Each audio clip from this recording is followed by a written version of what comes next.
Dilabel sebagai kurang cerdik, sombong, resis dan pentingkan diri sendiri oleh masyarakat kita disebabkan oleh pemikiran serong masyarakat kita. Jadi, macam mana perkara ini boleh berlaku dan kenapa golongan ini menjadi mangsa?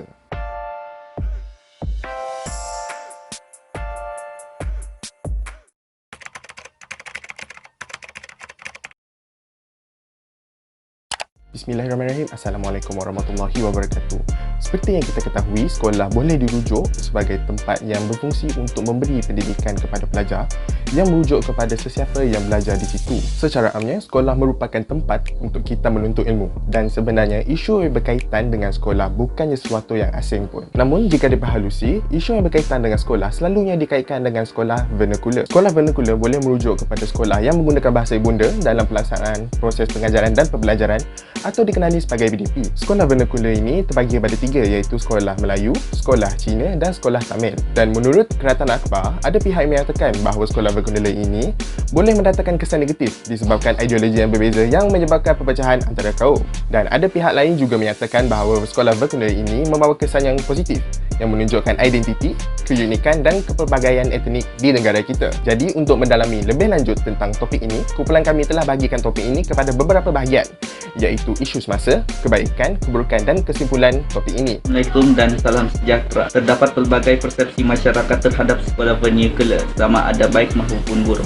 Baru-baru ini timbul lagi gesaan untuk menutup semua sekolah vernacular dan diganti dengan sekolah kebangsaan. Sebuah isu hangat yang tidak pernah lekang daripada landscape politik Malaysia sejak merdeka. Antara hujah mereka adalah sekolah vernacular ini bersifat eksklusif dan tidak berpaksikan pada nilai-nilai kebangsaan yang menyatukan semua kaum di Malaysia. Oleh itu, mereka hendak sekolah vernacular ini dihapuskan dan cuma satu jenis sekolah saja yang dibenarkan, iaitu sekolah kebangsaan yang berperanan untuk menerapkan nilai-nilai yang membentuk sebuah bangsa Malaysia di kalangan pelajar. Kehadiran sekolah vernacular tidak pernah menggugat perpaduan perkauman atau mencabar bahasa pengantar utama rakyat Malaysia. Namun, setiap kali adanya ahli politik yang menuntut supaya sekolah vernacular itu ditutup, maka perasaan perkauman, diskriminasi dan ancaman kepada bahasa-bahasa ibunda menjadi agenda utama dan ini merasakan perpaduan kaum.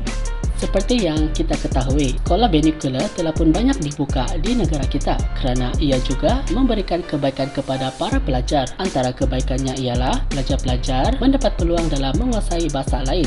Sebagai contoh, pelajar Melayu yang bersekolah di sekolah kebangsaan Cina ataupun sekolah kebangsaan Tamil mampu menguasai sekurang-kurangnya 3 bahasa, iaitu bahasa Melayu, bahasa Inggeris dan juga bahasa Cina ataupun bahasa Tamil. Ini akan memberikan lagi kelebihan kepada pelajar tersebut dalam menjamin masa depan yang kukuh, terutamanya ketika ingin bersaing di dalam dunia pekerjaan. Selain itu, ia juga akan memperkasakan bahasa ibunda oleh penuturnya dan mengelakkan ianya daripada ditelan zaman. Berbanding dengan sekolah kebangsaan, guru-guru di sekolah vernacular mempunyai komitmen, profesionalisme dan tahap dedikasi yang tinggi dalam mendidik pelajar-pelajarnya. Pembelajaran di sekolah vernacular sangat dititik beratkan oleh guru-gurunya kerana ingin melahirkan seorang pelajar yang bukan saja baik dalam bidang akademik, malah mampu menguasai bahasa lain. Dengan adanya sekolah vernacular ini, ia juga memudahkan kita untuk berkomunikasi dengan bangsa-bangsa yang lain. Ada segelintir individu yang berbangsa lain seperti China ataupun India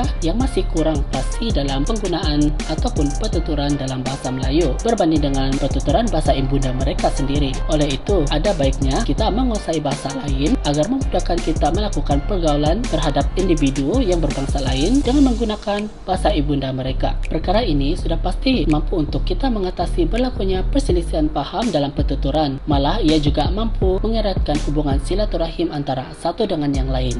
Keburukan pendidikan vernacular pula ialah ia akan mewujudkan jurang perkauman yang luas di antara kaum. Walaupun Malaysia telah mencapai kemerdekaan selama 60 tahun, masih ada lagi segelintir kumpulan dari setiap kaum yang bersifat resis disebabkan perpaduan kaum tidak dapat dicapai. Manakala tidak, dari mereka kecil lagi sudah dikelaskan mengikut kaum.